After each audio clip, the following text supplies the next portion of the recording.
Okay. One of the big questions is going to be, and I'm sure you guys have it too, and I've heard it frequently in the last couple days, like what does a course look like when it comes over from D2L into Canvas?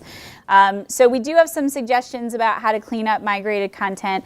Now these slides are in the course that you guys joined, and you're going to be able to use that same course to train other people, so you'll have a copy of these slides. But these are the things that you should check up on once your stuff is migrated from D2L into Canvas.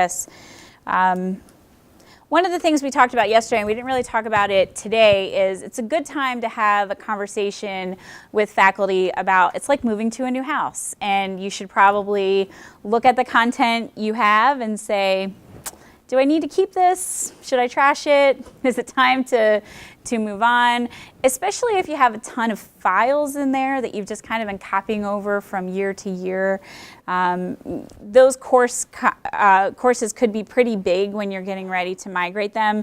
So really take a look at your current copy of your D2L course and decide, is this something that I'm definitely going to use, or is this a good time to maybe rebuild and repurpose some of the things that I have?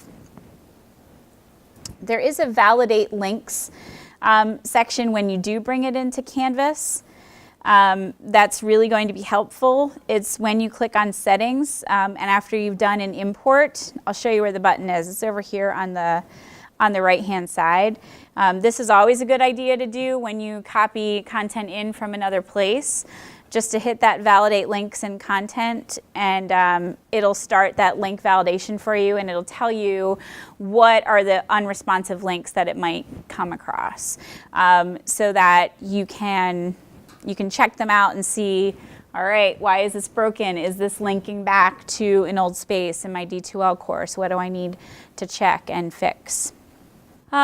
Just remember, anything that's published is what you want students to see. You can always have pieces of your course that are unpublished and hidden from them, like a module that you never have published. It's just content for you or for your TA, or stuff that it's currently in progress that you're working on.